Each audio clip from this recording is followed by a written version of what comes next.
Welcome to Insurasales Live. Thanks for having us in your home, your office, in your car, on your phone, wherever you happen to be in the world today. This is good day. This is episode 1 of Insurasales Live Weekly. Now, you've probably seen us. You know who I am. I'm Brandon Todd. I have a special guest today, Steve Montel. But you've probably seen us on our Insurasales Live. If you haven't, follow us on social media on just about anything at Insurasales. But we do interviews. We go around at different places and conferences, and we do interviews from time to time. But now we're going to weekly start on most weeks on Tuesdays. Tuesdays at 5 o'clock Eastern, 4 Central, and we're gonna have exciting guests on. Now, Insurasales is unique. It's different. We're a technology leader. We're thought leaders. We're not the status quo in the industry. So what you're going to get when you see us and you tune into Insurasales Live, and set something on your calendar right now, 5 o'clock every week, do Insurasales Live. Because what I promise you is that I won't waste your time. I'm going to give you extreme value, and I'm going to show you things about the insurance industry and about the world that aren't just obvious and people don't have it. And we're going to have special guests from top of the industry who can teach you and kind of lift the veil on the things that go on behind the scenes and things that you may not be aware of. So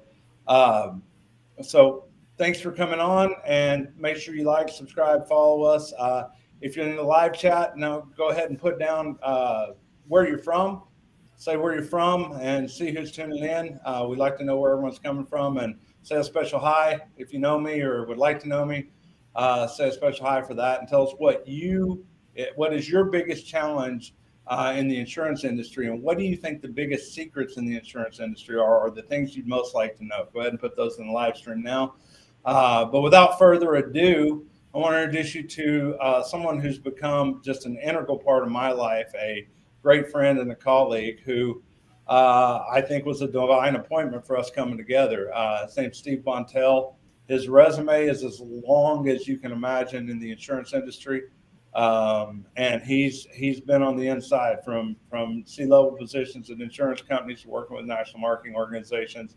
If there's anybody who knows the insurance industry in and out on the, from the inside, it's Steve. And he joined us a little over a year ago, and I'm happy to have him. So without further ado, what's up, Steve?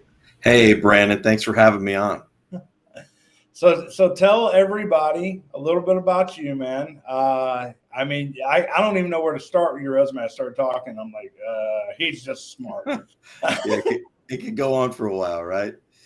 I think what I'd like people to understand is that in this business, I've made my entire career on putting the needs of the agent ahead of myself and really even the companies I work for.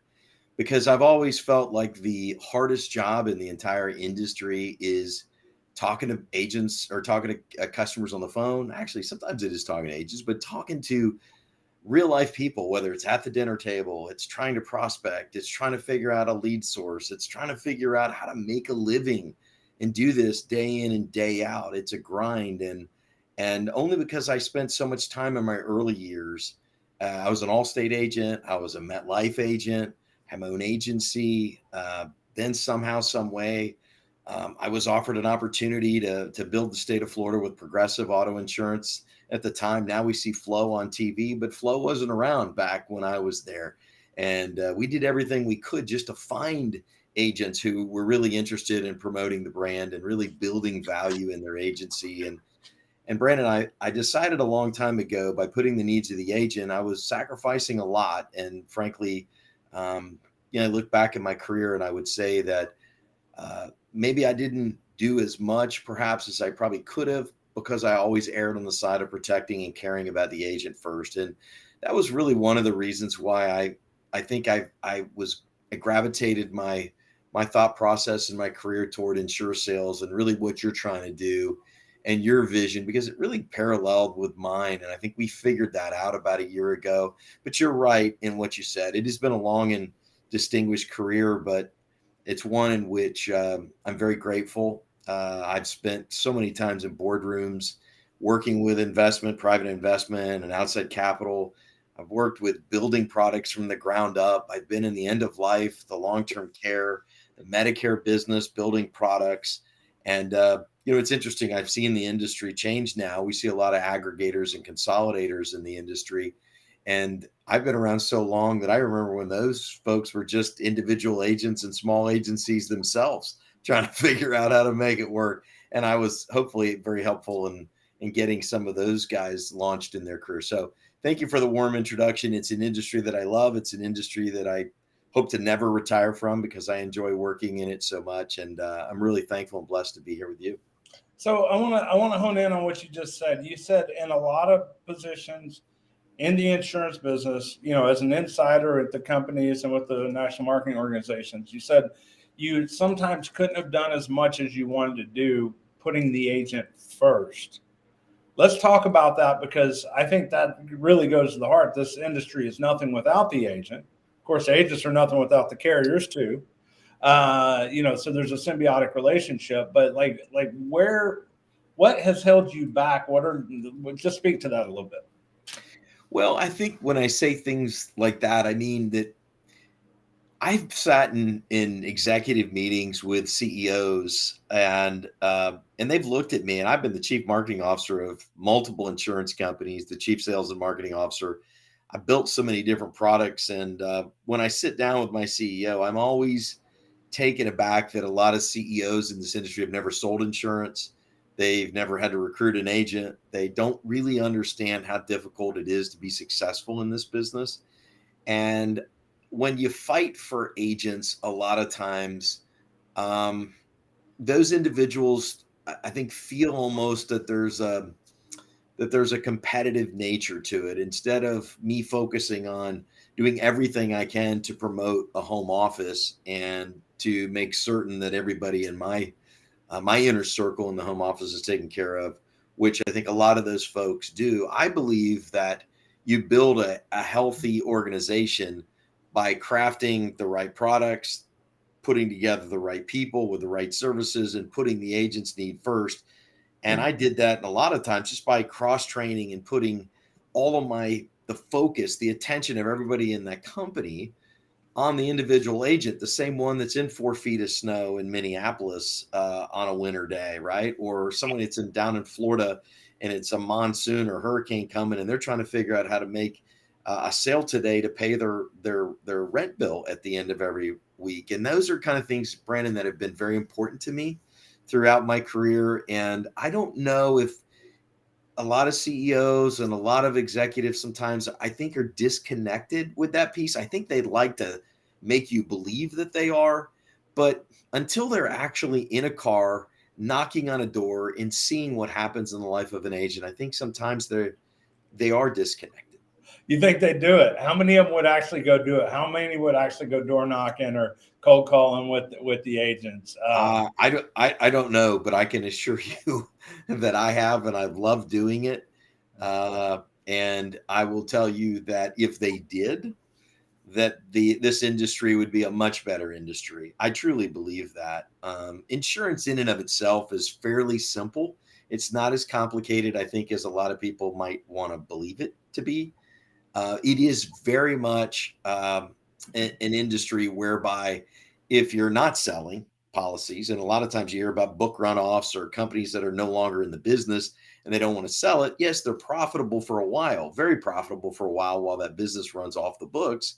But unless you're replenishing that with new business, the company is eventually going to die. So therefore, companies have to have a relationship with their agents. And I think over the last 40 years or so, Brandon, we've kind of lost track of that a little bit. We've partnered with organizations, sales organizations that we call independent marketing organizations, IMOs, or national marketing organizations, NMOs, or I think now the big buzzword is FMOs, or field marketing organizations.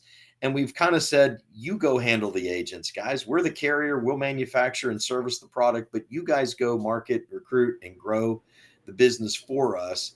And that's been a model that's been around for about 40 to 45 years. And in many ways, I wish that the industry never lost track of the fact that it was the individual agent and that the people within the organization could not have their jobs without the sale of that agent every single week. And I know some people recognize that and fully understand it, but sometimes I don't know if that's ever really articulated with the kind of love and genuine respect for the agent that I think needs to be there. Yeah, so I think a lot of agents, especially those new in the business, but even veterans that I'm talking to, don't really understand the mechanics of the way products come to market. Most guys, know that there's an upline. They call it an FMO. There's a FMO, IMO, MGA, GA. There's a lot of different terms that are used, Right. but people don't really understand kind of how the sausage is made for that. So if I sell, my background was always in Medicare supplement product, and then I branched into other things. But if I sell a Medicare supplement product, I certainly didn't know, and it took me a long time to crack through and make the relationships and get people to tell me what it seems to be the hidden secrets of the product development, of the way the insurance companies and reinsurance companies work, and all of this. And what an FMO actually is, how you get to be an FMO, how they don't want you to be an FMO, how there's kind of a little fraternity that kind of tries to keep people out because there's good money up there. Can you speak to that? Like, can you kind of give us a crash course? Because a lot of our viewers, they don't know how a product's made. Talk about if we're going to go develop a brand new proprietary Medicare supplement policy or final expense life policy. What would we have to do, and what would that process be, and who all would be involved? Well, let me if it's okay with you, Brandon, I'll talk in terms of final expense. Okay. I was fortunate enough to build the first final expense product for Forethought Life in Indianapolis in 07 on the executive team there, and then did the same for Settlers Life, which is a company part of National Guardian Life. So and I built the first end of life planning product in the United States in 2000. So the end of life is sort of, I think, where I've made my hay, so to speak, and I've made my name in the industry. Let me just kind of explain sort of how it works, right? So every carrier is looking for a definitive advantage, any type of competitive advantage in a very crowded market, right? In the final expense business, there may be 30 to 35 carriers that represent products, and that might be a large company that just has it as a small product line. It may be a standalone carrier that has its entire emphasis on that product. It may be a healthcare organization that just has a life division and it's sort of a subsidiary sidelight item. But whatever the case may be, might even be a fraternal, right? Who just focuses on selling through their membership and their fraternal clubs and all the organizations that they sponsor. But at the end of the day, it really comes down to we're selling life insurance. And so we have to create a product where we are competitive. And in the market today in final expense, in order to create a product where now the top contract, where companies will actually create a product, they might pay 150 to 155% commission first year just to get the product sold. The reason they've had to do that is because the distribution arms, as you mentioned, the FMOs, IMOs, and some of the other folks are kind of saying, well, another company's offering this. So in order for you guys to get position package in what we call shelf space in our agency or across the country, we're going to need you to up that commission. And so carriers have followed suit to the point where they have really built products at that price point to start. And then they've got the acquisition cost, right? So they've got the upfront cost of building that in. Then they've got a reserve for all the claims, because you're assuming every person that you're selling to, you're going to have to pay a claim at some point. And then they have their asset liability management strategy that they employ across the company. So they've got to make sure that it's a profitable item. Life insurance is a longer trail to it. So you're not going to make a lot of money in the first year. Here's an interesting point, Brandon, that a lot of agents don't know, is that for every final expense policy they sell in the United States today, it may take 6 to 8 years before that carrier even breaks even, doesn't even make a single profit, not a single You penny. guys hear that? I Right? mean, that floored me the first time you told me that. Yeah, it's a big deal. And actually in the 6 bigger to whole 8 life company, years for a break even for an yeah, insurance company on a final expense policy. Yeah, and even on a bigger whole life case, if things don't perfectly line up, it could be a little longer, but you're talking anywhere from 10 to 14 years with some carriers in order to get that payback where you can actually start making money. So when I hear about companies saying or agents out there saying, well, I've got to make a big first year commission, and then you know what, if it makes sense, I'm just going to roll that business the next year. I just can't accept that. It's unacceptable for an agent to do that because it's not fair to the carrier. The carrier it puts all their time and energy and money up front in this product, and they need to make sure that it sticks on the books. They want that client for life. And I believe that it's incumbent, as long as those rates are in line, which in final expense, they're guaranteed for life, as long as that payment is made. I understand for Medicare supplement, right? The rates can change and you want to make sure that the client is taken care of, and a too big of a rate increase is maybe something they want to change. But in final expense, it's really unfair to the carrier if an agent or a marketing organization of any kind is really trying to somehow take business from that group and try to give it to another agent or another Yeah, and agency. it's in the contracts that you're not going to do that. It's in the contracts. A lot of people don't read their contracts. They don't know that, but it's, I know as an agent coming up, from rural East Texas, just coming out, I learned how to talk to someone, write a piece of paper, get a check, send it in the mail, and a check came back in the mail. I was like, whoa, like, is this legal? I mean, like, really, some of my friends actually asked if it was legal, because it was the first time we'd ever like done an entrepreneurial venture.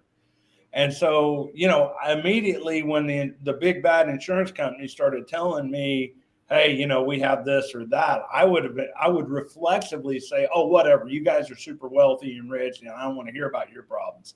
I need money for all that. And I was very immature, I have to say that, thinking that way. But it is a reflex from that, because no, I want to do whatever is going to make me the most money, and I'm going to justify. Human behavior says you justify in your mind what you emotionally want to be true. Right. So, I mean, I think that's what a lot of people from the beginning say. But can you break down to me before we go any further? Because I want to talk about the full thing that makes a product. But you mentioned um, a 6-year timeline for a break even on that. Can you break down why that is? Like, what's the finance cost of capital to pay those 100+% advances?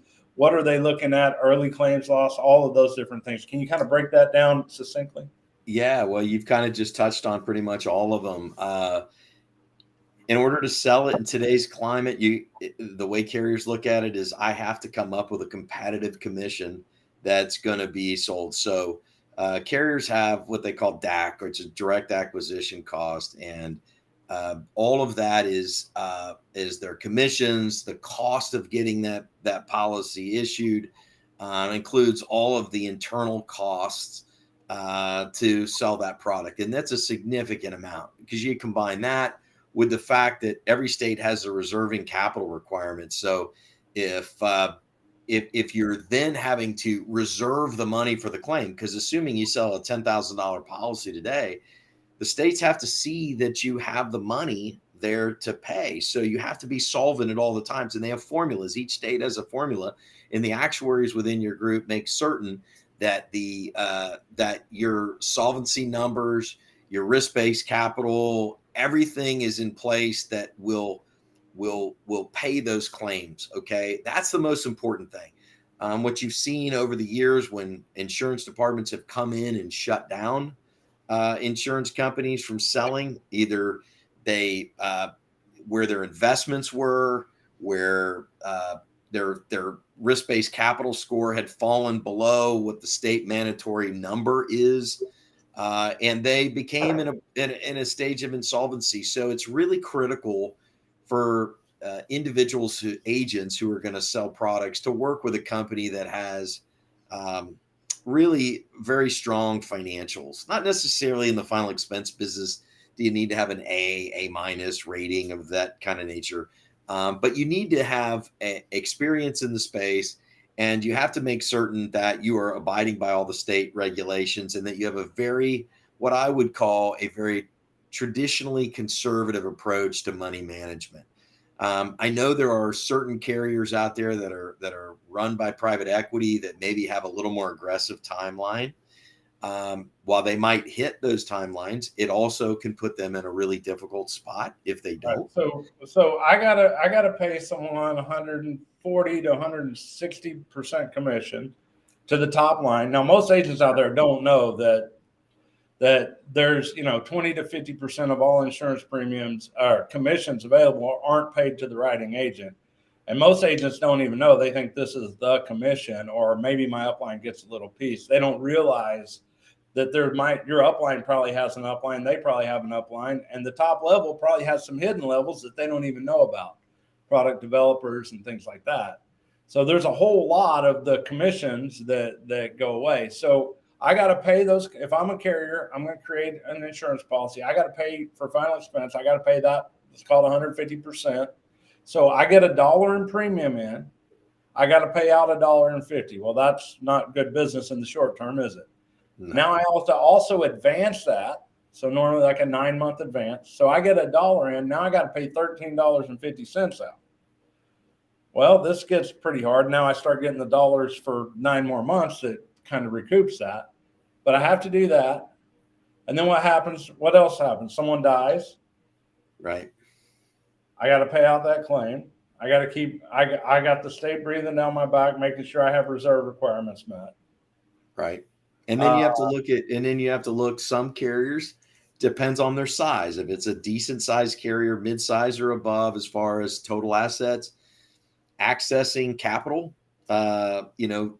anytime you're selling insurance, you're taking a cap surplus hit, as we call it, right? The capital surplus. It's the money that's available to use to invest, right? It's like utilizing the profits and the funds of an insurance company to actually support this sales initiative. And if companies really don't have a decent amount of cap surplus, like they just have a few $1,000,000 here and there, and they want to sell 10, 15 million, they don't have the funds to do that. And so that opens up a whole nother market, which is the reinsurance market. And reinsurance companies are companies that insure the insurance companies. And there's a number of them in all walks of life in the senior market.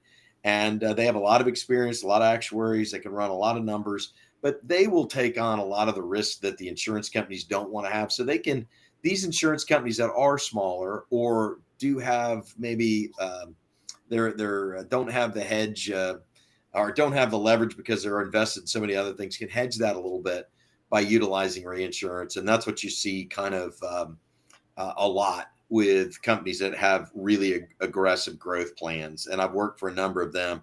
And in some cases, those folks will have to take 50, even upwards of 90% reinsurance just to support what they're going to do. But, obviously, Brandon, with reinsurance comes, you're going to have to hand over your profits, right? So the reinsurers will give you the stability that you want and give you the back end financing that you want, but it doesn't come without a cost. And that's right. So when I sell an insurance policy, I get paid a commission. My upline gets paid a commissions. Multiple other people might get paid a commission.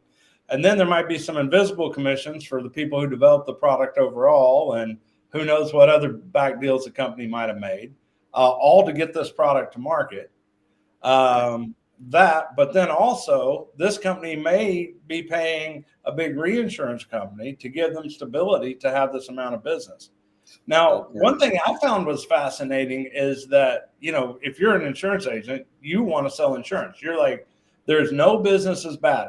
We're going to sell more and more. And I would go to carriers and I would bring them opportunities. I'd say, look, we're going to sell X amount of insurance and all that. And then I don't really have an appetite for it. I'm like, wait, it's not profitable. You're going to have too much claims loss. And there's a whole lot of other reasons why they wouldn't do it. And capitalization is a lot of it. They have, appetites for business. So I've learned that some carriers will actually, like, they're developing apps now that will allow carriers to increase the underwriting score, like the Milliman score or something like that, when they want less business, and decrease it when they don't. So people in Medicare Gurus, for instance, were like, I just last month I got someone issued in this exact example, and this month it's not happening. And they say it just must be operational problems. And there is a lot of that. You can talk to 3 underwriters on the same day with a lot of carriers, and they'll give you different answers. One will reject it, the other one will approve it. But they didn't understand that carriers often will take the underwriting capabilities depending on their appetite for how much business. And I would say, well, if your actuaries have done their job and you're priced appropriately, then you should be at some level of profitability. So why would scaling that up hurt you? So you want to speak to that? Why do I have to limit the amount of business I have if I have an appropriately priced product?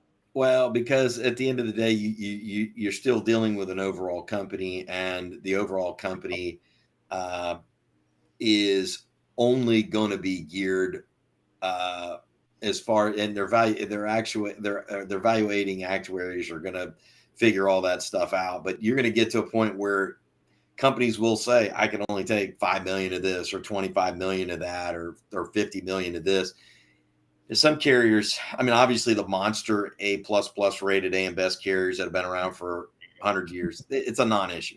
They can write as much as they want, but there are so many small regional companies, many of which I've worked with or consulted with. They really don't have the capital to really build out without really getting reinsurance. And then, of course, that brings in their own issues. I think what you do is you figure out who you are. I think that's the most important thing carriers can do. You figure out who you are. You figure out what your tolerance for risk is, what your long-term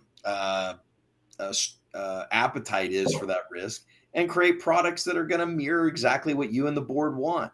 It's for some auto insurance and group health, and for some it's final expense and Medicare Advantage, and there's a lot of ways to make money in this industry, but it truly has to be anyway, a partnership between the individual agent ultimately and the carrier, right? And what you just mentioned before, it's a hierarchy, Brandon. In many ways, over the last 45 years, we've created a pyramid, and but there's only one person or one group rather, that takes the risk in this pyramid, and that's the insurance carrier, because they're the ones, essentially putting their name on this piece of paper. The risk, the long-term risk, the agents, every layer has their acquisition cost and their cost of doing business and stuff as a risk. The risk that they may not sell something and all that. But what you're saying, because I want to just clarify that, is the insurance company says, my father just died in February. We bought a policy 22 years ago on him. Yep. We forgot we even had it. I mean, there's like $500 went out of a bank account a month for over long, but he got paid off for this. These people, they sat there for the long haul. Our commissions were gone long ago on that policy. We forgot all about it. That company sat there and managed that risk for this people, and we're there. I mean, my dad didn't need the life insurance like he did when he bought it, but he kept paying the premium, and there was a check. That's right. And it was tax free in the whole thing. So I just wanted to clarify that, because if I'm a young agent getting started in the business, I'd be like, you're not telling me I'm not taking risk. I had to go rent an office. I don't know where my next dollar is coming from. Well, the one thing I know after spending so many years in the home office of so many carriers is that the insurance industry is filled with wonderful people. They care deeply about doing a good job and managing themselves, their brand, their company. They always want to do it with taste and class. Now, there's obviously exceptions to that, but I think the one thing that's important, and I've said this probably for 28 years of my career, is that the insurance company takes all the risk, but when I look at a contract that they sign, it's always between the company who holds the risk, the insurance agent who sold it, and the client who bought it. Okay. And I never see any of what you say, the MGAs, the GAs, the RMOs, IMO. I mean, all the different levels above that in that pyramid, if you will. And like you said, they get a piece of everything, or they get a piece of the commission from the writing agent, which I'm still trying to understand how that works. And I've struggled with it for 28 years because Well, let's unpack that real quick. Let's land the plane real quick okay. on because I know I probably blew some people's minds when we started saying that there's so many layers that you may not be aware of getting money, and that immediately when you hear that, like, I'm not getting all the commissions, so people have a knee jerk. But let's land the plane real quick on product development, and then I want to go in and talk about. I think it'd be good to give a history lesson, kind of, about where the independent agent market came from and where it's going today. Because I see, from old school where companies had captive distribution, to the independent distribution model, which served a lot of people well and helped people. Is kind of maturing out now, and then all the way to what's next with social media, internet, AI coming on, and all of this, how these systems are modifying. But let's land the plane on product development first, and we'll talk about that. Where real simply, how many people I'm going to do a product development for a product? How many people I got to get in the room to sign off and pay off to get this thing launched and into the hands of agents? Well, first of all, you're going to need, you're ultimately going to have the CEO approval, or president approval. You're going to have your actuaries are going to sign off. Your product development guy is going to sign off. Your chief sales officer is going to sign off. Your chief underwriting officer is going to sign off. And I'll categorically guarantee you that your chief compliance officer will too. All right. And that's in the insurance company. Now, how many people outside of my company do I have to get together to put this product on the street? Well, you have to figure out how you're going to distribute the product. Are you going to do it direct to consumer? Are you going to go through the independent, as we're talking about, this FMO brokerage channel? Well, let's talk about that. That's most of our audience is independent brokers. So to get that out into Brandon Todd's company's hands, and call me and say, hey, we got this product. I'd love you and your agents to sell it. What do we got to do? Well, first thing we're going to do is assuming someone else is the one who went in as a marketing organization to help develop it. Okay. Well, if I understand you correctly, what's going to happen is once we've got the product, first of all, hopefully we would have gained some competitive intelligence and figured out exactly what we wanted to do before we ever brought it out to you. So I would have a competitive market. Unfortunately, in our industry, Brandon, a lot of times, especially the home office, we like to copy other companies, and we like to see what their rates are, what they do, how they do it, and then we go copy it. And I've always felt like that was never a good business model. The idea was to create some creativity on the front end, realizing that you may have that client for 20 or 30 years. What are you going to do to really take care of your client and the agent that are selling it? Once you get it out there and it gets in the hands of somebody like you, and with your agents and your team, what I want to do is I want to craft, at least what I think carriers ought to do is craft a complete partnership with you. And what I mean by that is that you fully understand what we shared about a minute ago, right? Which is the 6 to 8 year break even on the product, in that I know that you've got my back, right? As a home office guy, I want to make sure that distribution has my back, that you're doing what's right for me.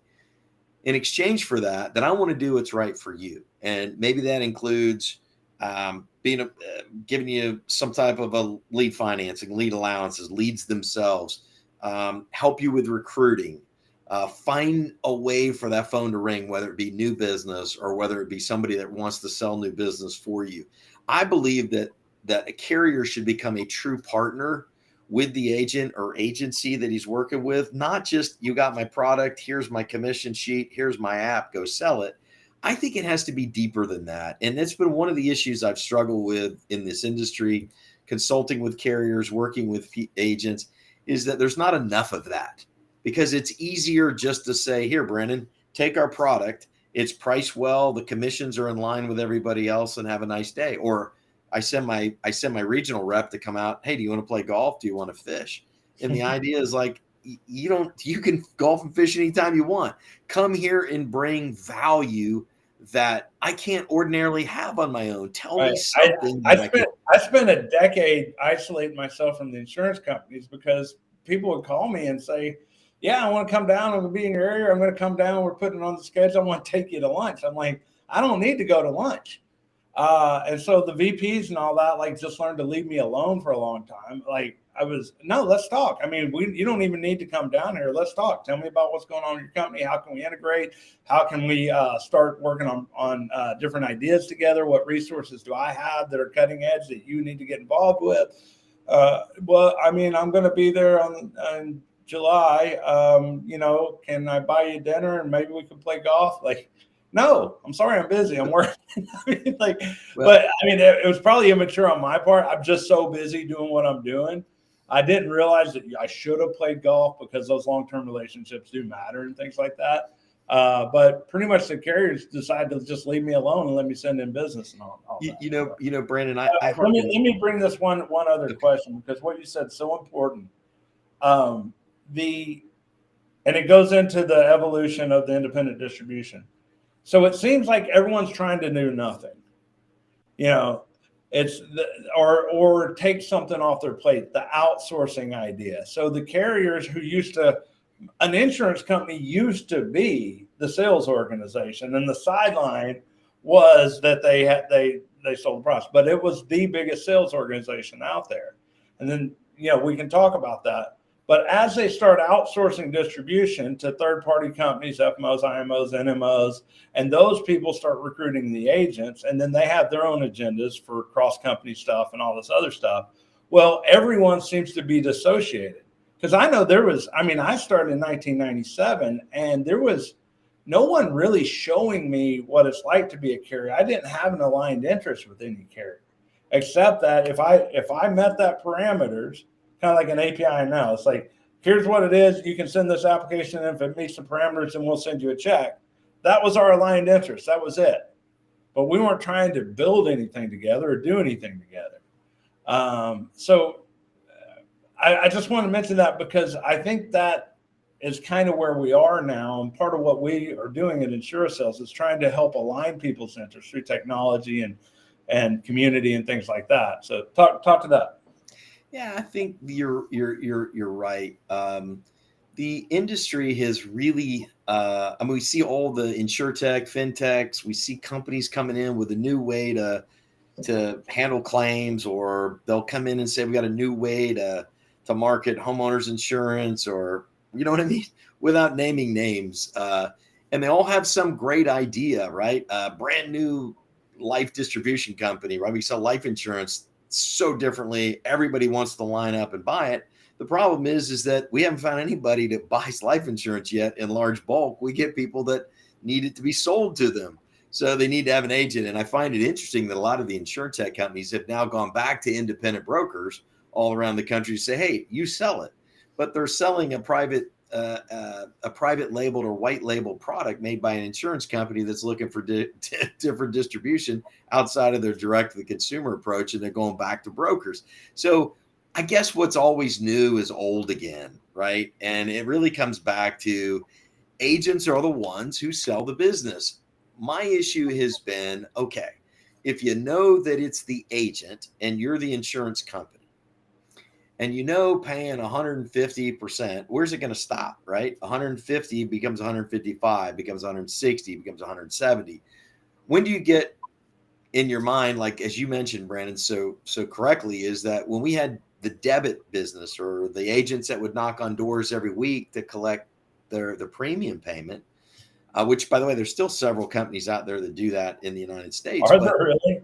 Yeah, still several. I did meet someone about 5 years ago who was running a debit route. No. Many agents still doing it. For those who don't know, a debit route, literally the agent comes by, knocks on your door, comes in your home, and collects the premium every month. And the model is you get someone, and then you come by, collect the premium, and then try to stack and upsell to them over a period of time and get referrals and all of that. So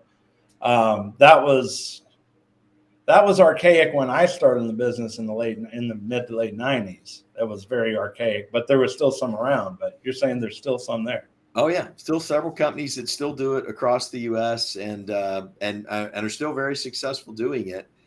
I will say though that the industry as a whole is still an agent-driven business. Agents are the only ones selling business. These, as you mentioned, IMOs, FMOs, the uplines of these organizations, while they might recruit and they might even offer a little training and they might even offer some support, in reality, what you see today is they've had to up the commissions to really the carriers, that is, to account for all those different levels.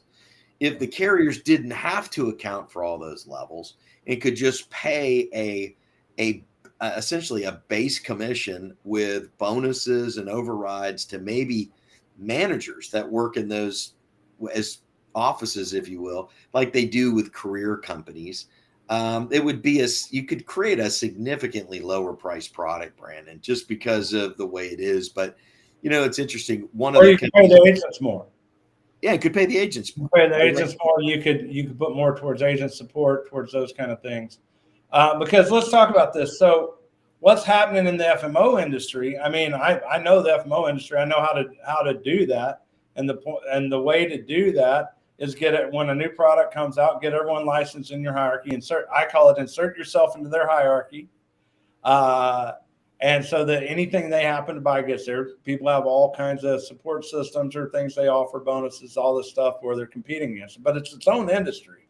That override that's built into the products, that becomes its own industry that people are fighting for. So you get them in there, and then you go to the next carrier and try to get all your agents in line with that. And so they call it locking them up. So basically all the contracts and penetrating the agent so that all their contracts go through you in one way or another. And the more you can do that, the more you isolate them from the competition, because you don't want an agent, have one contract with you and 5 others with the 5 other carriers, especially in health insurance or in Medicare, because everything changes all the time. So they're doing that. And now how does that align? Because we talk to carriers every day, and the carriers are like, I don't see another way out of this for the most part, because this mature economy has this built into the cake. There's a few people that we can work with, but they don't have my interests at heart either. They see me as a commodity they got to lock the agents into. So how did it evolve to that? Because when the independent agent model started, back when Gary Bush and those of his era were out there, that unlocked a whole new world of independent distribution. It created people like me and my father and so many others, multimillionaires, millionaires, independent people who were not captive to a specific insurance company. And I thank God for that all the time. But how did that evolve to this good old boys network who has a baked in slice of the pie and doesn't have really the agents or the carriers' interests at heart, and there's really no alignment in the industry? Well, you touched on a lot right there, right? That could go a lot of different ways. Take it where you want. Well, I mean, let me just say this: in the late, actually, it was really in the early 80s. The industry, there's a lot of life insurance companies and fraternals and other groups that are small, as I mentioned, regionals, that are always looking for representation. You see their agent population was dwindling. They needed to find somebody or someone who would help them. And I think when they reached out to the groups that you speak of, what they were really trying to do was get distribution. They were trying to get recruiting. They were trying to get agents that could sell their product. So their idea was noble. And the idea of the groups that sprouted up, as you say, to say, hey, we'll do that. We'll provide the recruiting and training and support for you. Little did we know, 40 some odd years later, we're still talking about it, and that's still being done the way that you talk about.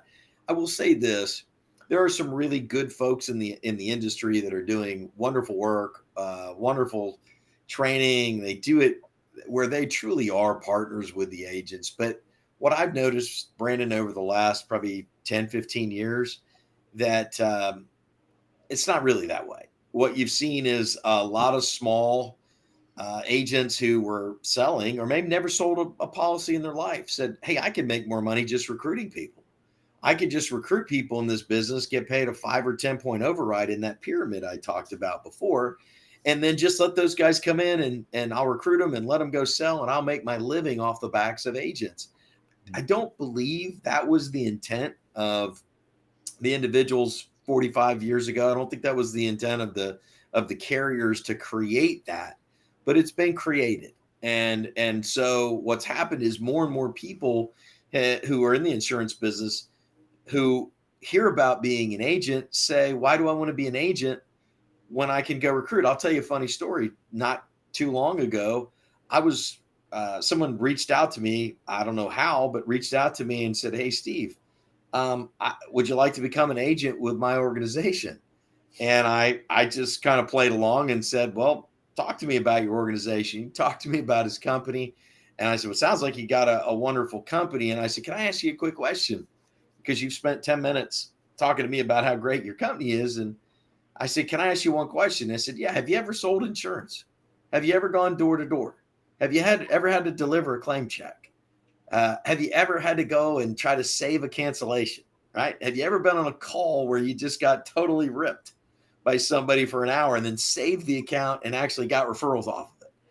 And the gentleman said, no, I've been in the business 6 months. I haven't sold a policy. And I said, before you recruit somebody like me, please do yourself and the industry a favor and go learn our business. Go actually experience, get here no's, get here I'll think about it. Get told that you can't make it in this business and actually sell something and become great at what you do.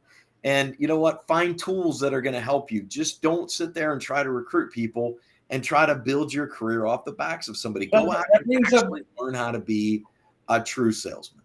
That brings up a good point. It's when it started, you had people who had developed agencies, who had multi-location agencies, many states. Most of the people who started independent distribution were people with good distribution, good agencies who were selling the products in the weeds every day on how to generate a lead, how to make a sale, and do sales training and events and the whole thing that it takes to build a sales organization.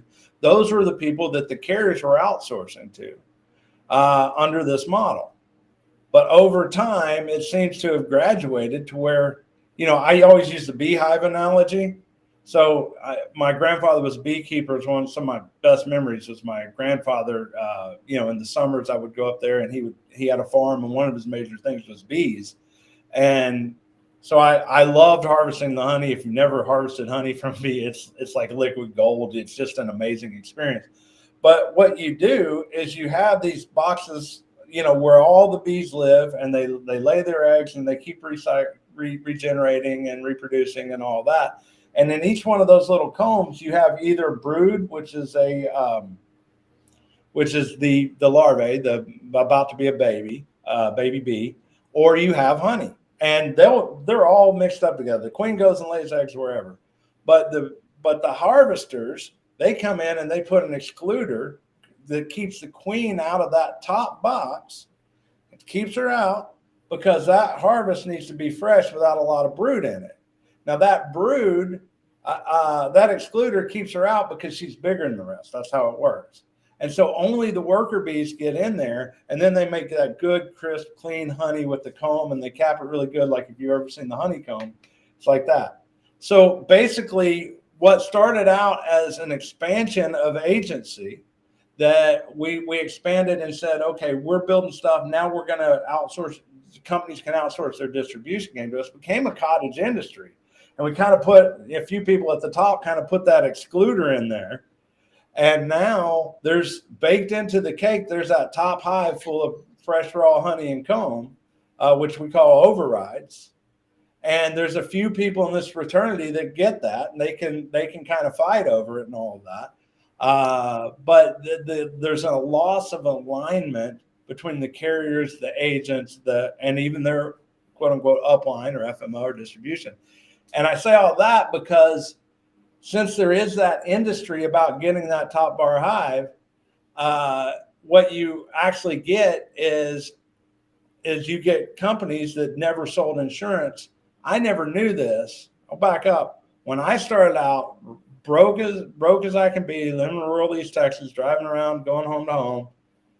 I got a call from, I won't name names, big FMOs, people, household names now in the insurance industry. I get net calls from them. I'd see them. I'd see their office.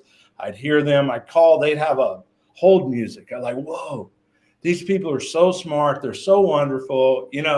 I wish I could be like them. And I finally got to do some home office visits. And I'm like, whoa, these people are so impressive. But when you grow in the industry and all that, you look under it, and it's like these people couldn't make a cold call. These people have never sold insurance. Not that they're not good people, not anything else, but they're not insurance salespeople. Now that industry has become where you get really good, and you can take most of them are like, business degree people or even, people without a degree, but they're hustlers and all that. And you get them, and their job is to sell you a contract before the other guy sells the contract, so they can insert themselves into your hierarchy. And so that no matter what you happen to sell, and their job is volume, they have no idea if you're going to sell or not. They can't help you. And if they do help you, you're probably going to go do something else anyway. So it's not feasible for them to really help you much, besides the amount that it shows to say I'm better than the rest of the people on the front end. But these people it's not insurance distribution anymore. It's a cottage industry about getting overrides. And it's devolved to that. And now I'll say this last thing and I'll let you speak, but I think we're on the verge of we're on the precipice of a big shift in our industry. I think it's already started. The internet, I was at the front of the internet shift in our industry. But I see this starting because the internet and the communities that have formed around agents and all this are starting to see through the matrix here. They're starting to see these things, and we're already seeing a big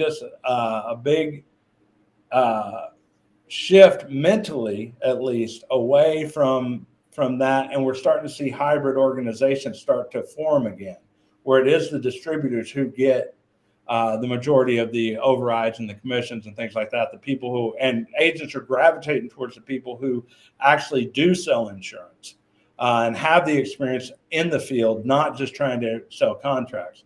I see a reemergence of that, but yet there's still a fraternity that they have to work on.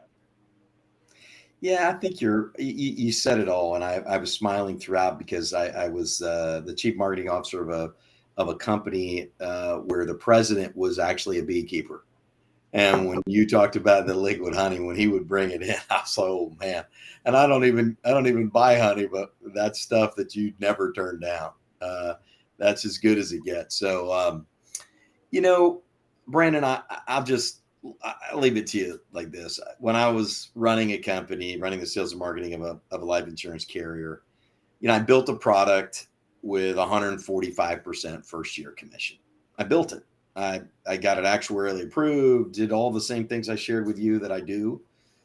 Got it ready. I positioned it so that it was different than any other final expense company in America. We take it out, and I come to find out that agents that are selling the product are getting 70% commission, 45% commission.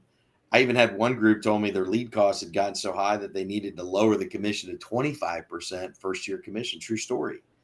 And when you hear those kind of things, you have to ask yourself, where is the rest of the money going? And then when I hear from friends of mine in the industry going, we're just struggling. We can recruit people, but we just can't hold on to them. They're coming to us and then they try it out and they can't make it. Either they buy a lot of leads and it just doesn't work out or whatever. And I know a lot of folks get really, focused on the leads. Not addressing leads today. One quick question. Just did the guy who told you the lead costs had gone up so much that agent commissions had to be 25%, did he fly private in to tell you that? No. But it was on a phone call, and I think that his company had a private plane, but that's another story. But I will tell you this, that I did what they asked me to do because I was in the role of taking care of my distributors. But at the end of the day, I always struggled, and I still continue to struggle in an industry whereby if we actually know we build a product at a price point that essentially we're fine with everybody. Like if I built the product at 145, Brandon, that means every single person, every policy that's sold by whether it's a person, whoever it is, direct to the consumer. If I've got 145 in that product, I've got 145 I'm paying on every single sale. Doesn't matter. Okay. Doesn't matter who sells it. So then I asked you, if I can afford to pay 145, why isn't the agent getting the lion's share of that? And what happened is over time is the industry created a word called street or street contract.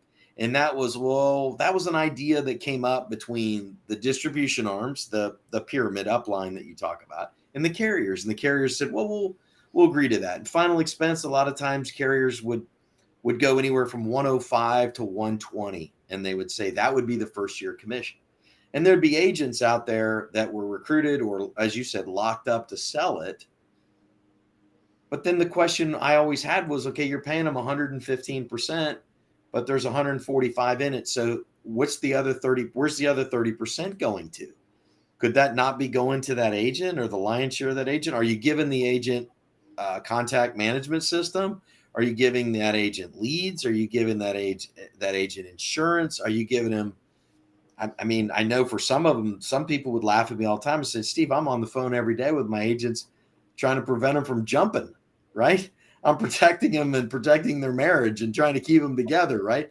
And we understand that's all valuable. It's just, I would always ask the question and I would never really get an answer. It was, why do we pay 150% or 145 or whatever the contract level is to distribution that has 40 or 50 other companies that they're trying to position as my competitors as a carrier? I want to be sold. I just want my product sold because I've got a board of directors and I've got my carrier employees that are relying on me to be sold. And when I'm constantly fighting for shelf space because I don't pay enough. I had one guy one time, this is a true story, and you'll probably enjoy this. I had a pretty big distributor come in and say, Steve, we've got one company that pays us $50,000 a year to sponsor our training. And you're only paying us $7,500 a year. And I said, okay, is there anything else? And they said, well, they're taking us on their private planes, my wife and I and our executives here in the marketing organization to Pebble Beach to play golf. And I said, well, could I invite you guys to come down and have breakfast with us at Shoney's with my team? And I know we're kind of smiling about that, but we had a Shoney's across the street, and I truly wanted them to come and spend time with our family at the carrier, and that's where we would have gone. And they looked at me and go, nah, we're going on the jet. So at that point in time, I said, well, that's a very large FMO that's not going to sell my product. And so what do? If I have to now go try to find the agent who's going to write the business with me or the agency that wants to partner with me. And Brandon, that's really what this the industry has really, it has, I don't know if it's evolved or devolved to, but however way you look at it, but we as an organization, as an industry, we have to get back to creating a complete bond between the client, the agent, and the carrier, because that's what made this industry, and all the folks that were built around it to support and recruit and whatnot. I still believe that while there's a lot of good work being done, it probably needs to be tightened up a little bit. And I know we've seen a lot of aggregation and consolidation in the industry. We'll continue to see that. But we have to get to a point where there's an organization, which is frankly one of the reasons why I joined you. I had watched you for so many years at Medigap 360. Had become a phenomenal success in the Medicare supplement world. And at that time, I was building this company called Forethought Life in Indianapolis. And I was like, who's that guy figuring out how to sell to consumers direct, with the call center with about 40 or 50 agents, who's killing it in the industry? Little did I know that I would one day be partnering with you and working with you in this fashion. But you had done so many wonderful things in that industry.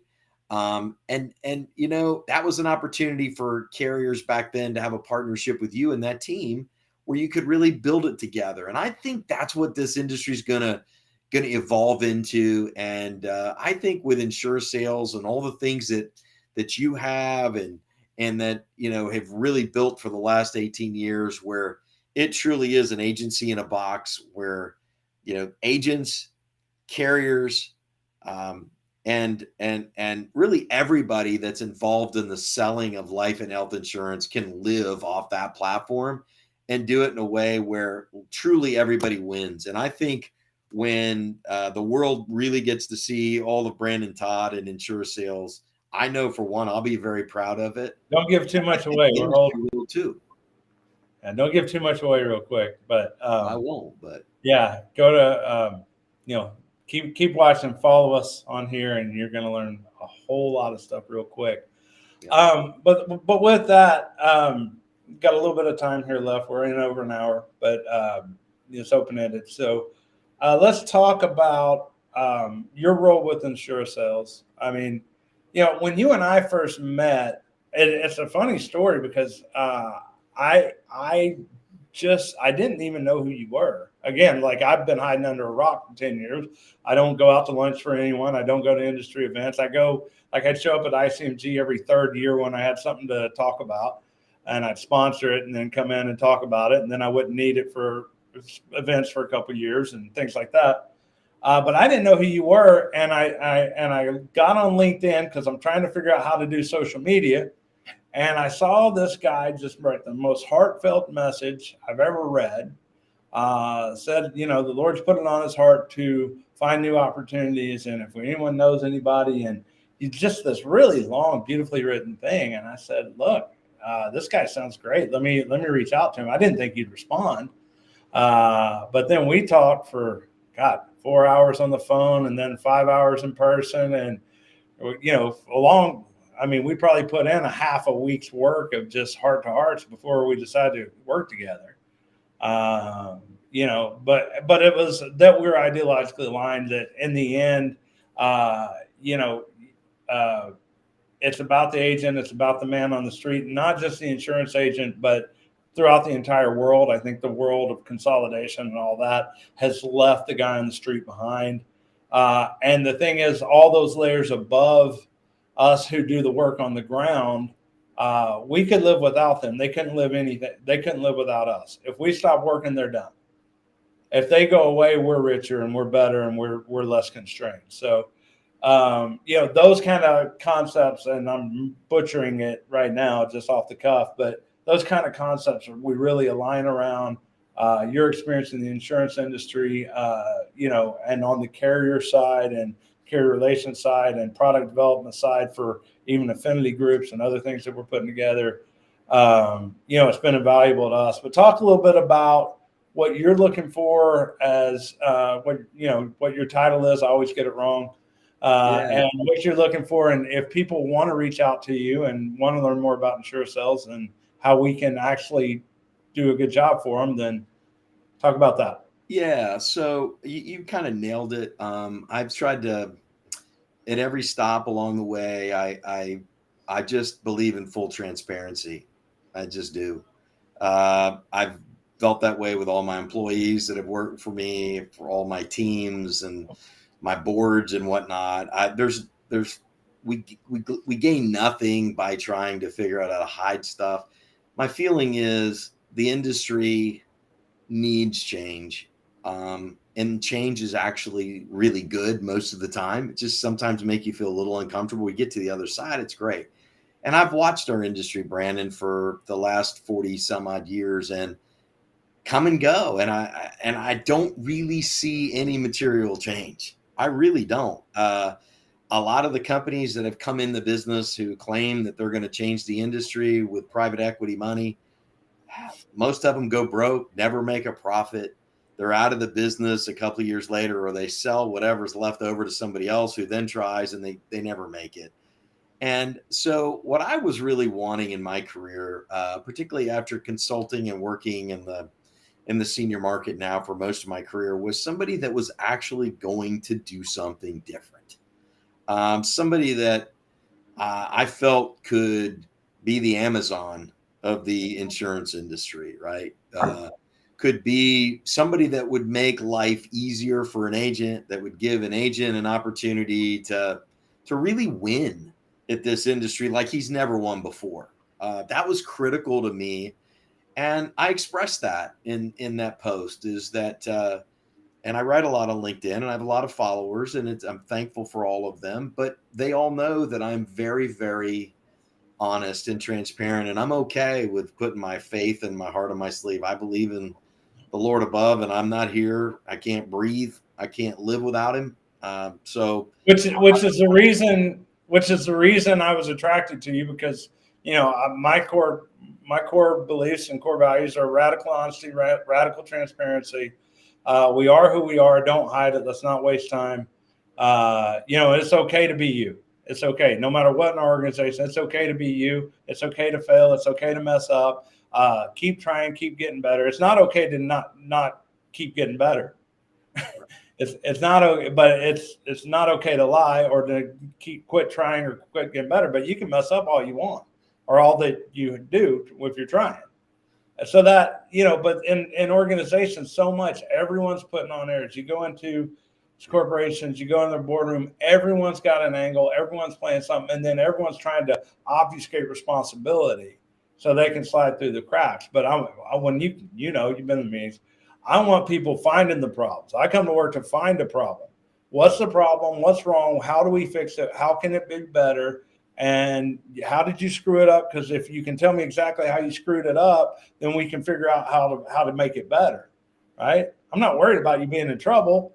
That's the way that about me, but the world doesn't. right.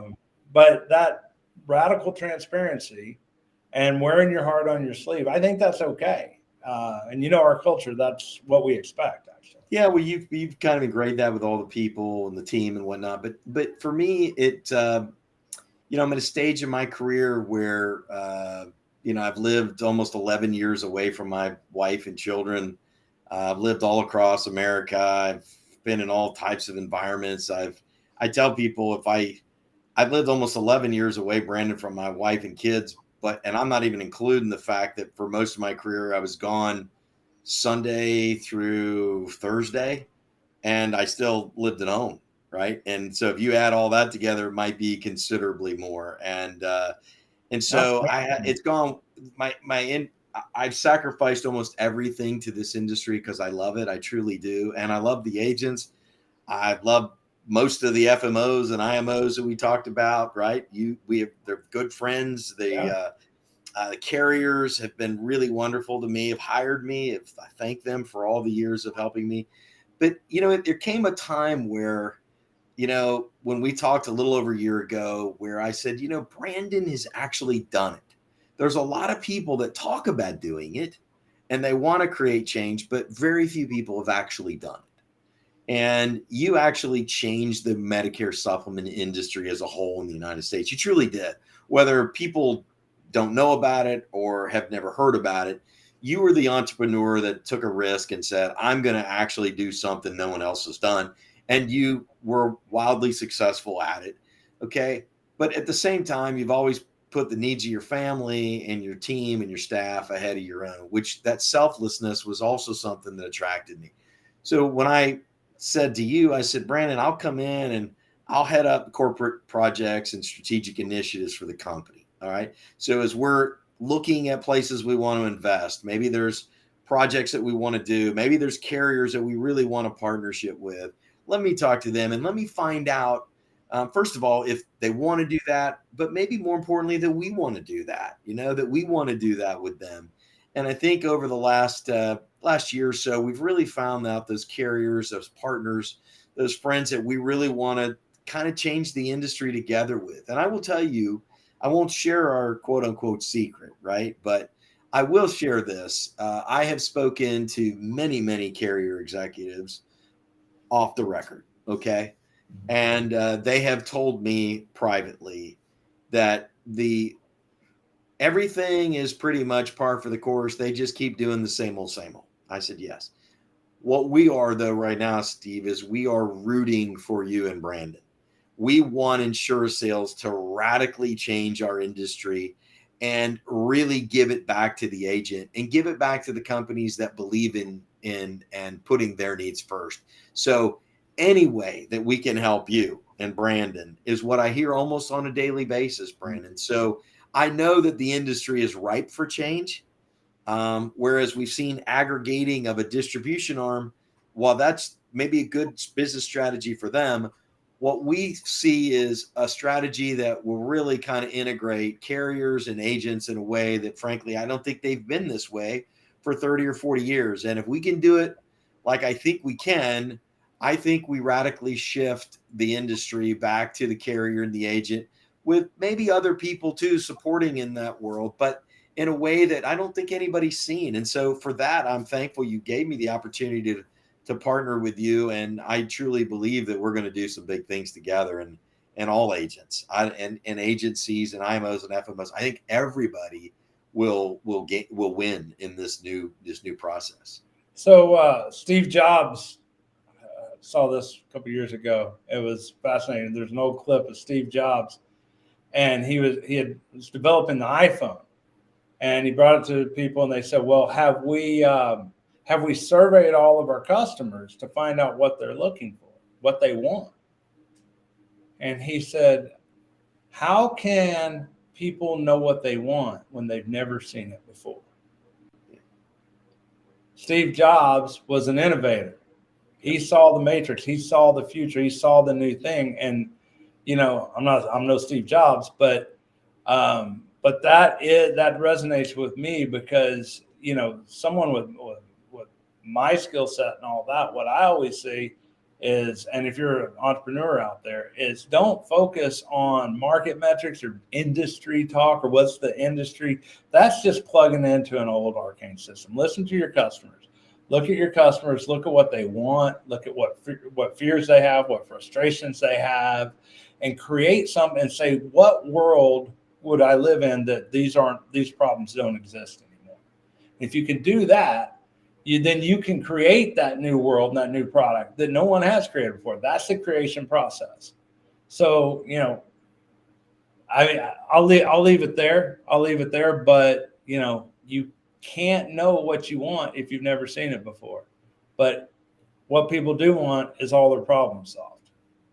Yeah, well, that's for sure. And it has it. This is and they want more money too. They also want more money. Well, they want more money. But the one thing that more money, less problems. That's what everyone wants. So go find that, and you'll build a good product.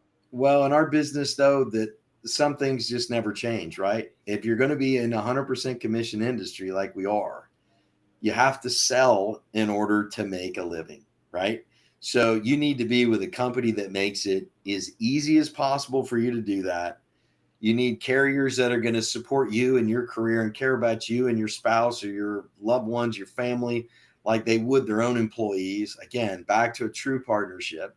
And at the end of the day, the client has to really still get a company, because we used to say a long time ago, Brandon, in this industry, really an insurance policy is nothing more than a piece of paper and a promise, really. And it comes down to all those years those clients are paying, whether it be monthly, quarterly, annually, for their insurance. And they want to know that company is going to be there. And they want to know that the agents that are representing those companies are going to be high class, wonderful people that also care about them more so than they do.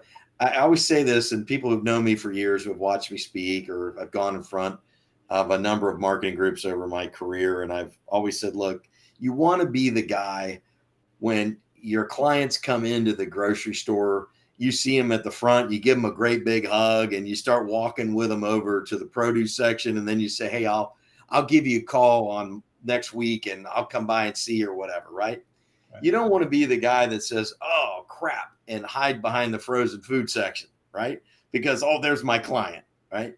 So it really comes down to, if you truly love this business and love your client, you want to love this business. Well, you gotta, if you're in a paradigm or that hasn't changed, you're in a pyramid where you're somewhere down here, and you're kind of asking yourself, I don't know if I want to do all that kind of stuff.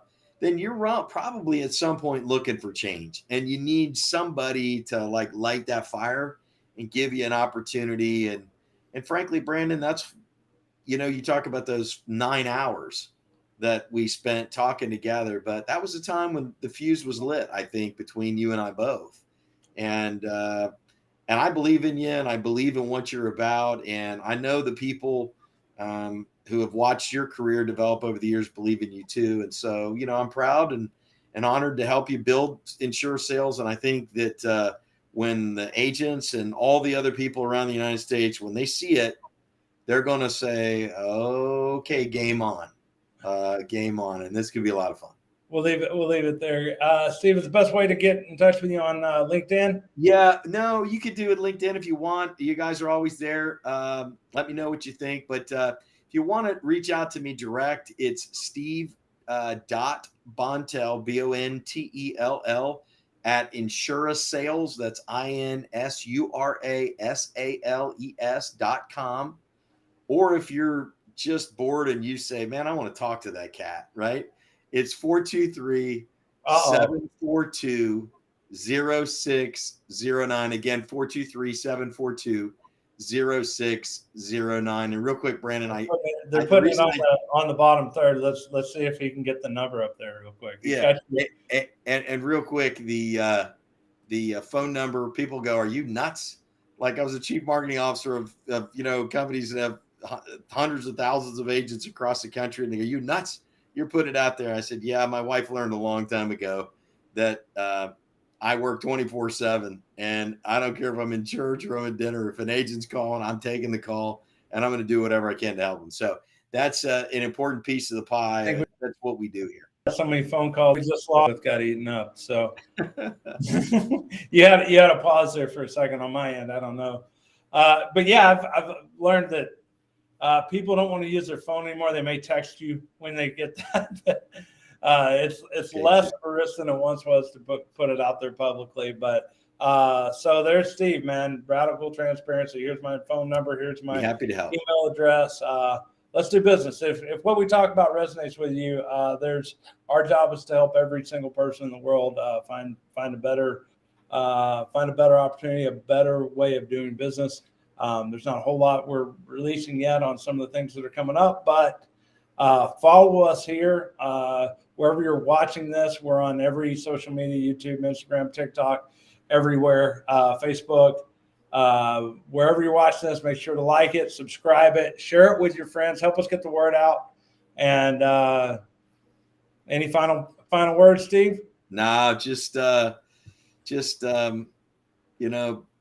be thankful every day we can breathe. Give God the glory, and you never know when today's your last day. Living in the final expense world for the last 22 years, I can tell you that. You never know when your last day on this earth is. So tell your loved ones you care about them, you love them, and live a life of distinction, and one that you can be proud of, and you can leave a legacy for your kids. Not necessarily about money, but that you are a wonderful person, a wonderful father, and a wonderful man or woman, because that's important. That's all, Brandon. Your legacy is right now. Great talking to you, Steve. Thanks. Great. Nice talking to you too, Brandon. Enjoy. We'll be here Tuesday at 5:00 Eastern every week. Mark your calendars. And for now, God bless y'all, and happy selling. Thanks. God bless. Thanks, Brandon.